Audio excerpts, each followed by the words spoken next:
An orderly expansion. Despite its troubles, Congress did pass important laws about how to govern the Northwest Territory. This was the U.S. territory west of Pennsylvania, north of the Ohio River, south of the Great Lakes, and east of the Mississippi. The laws established how territories would be governed and how they could become states. The Land Ordinance of 1785 set up a system for white Americans to settle in the Northwest Territory. The ordinance called for the territory to be surveyed and divided into townships.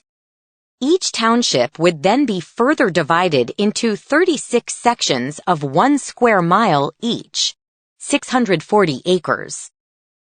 Congress planned to sell sections to white settlers for a minimum of $640 apiece. In this way, much of this federally owned land was privatized, or moved from public to private ownership. One section in every township was set aside for public schools. Selling the land provided income for the government. In 1787, Congress passed the Northwest Ordinance. The law set up a government for the Northwest Territory, guaranteed basic rights to white settlers, and outlawed slavery there. It encouraged public education and said the vast region could be divided into separate territories in the future.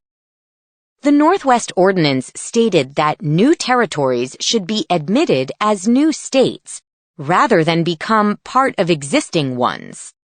It provided a process to admit new states to the nation.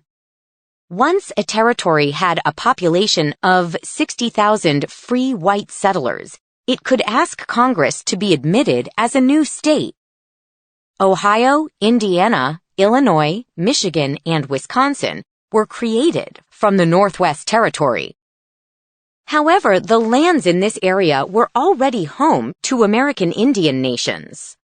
Although the ordinance stated, "The utmost good shall always be observed toward these nations," white settlers' disregard for Indians' rights or interests often led to conflict.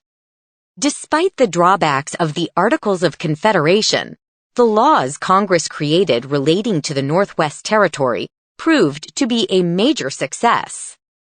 These laws defined the basic rights of white settlers and established federal support for education. Reading check. Identify main ideas. What was the purpose of the Northwest Ordinance?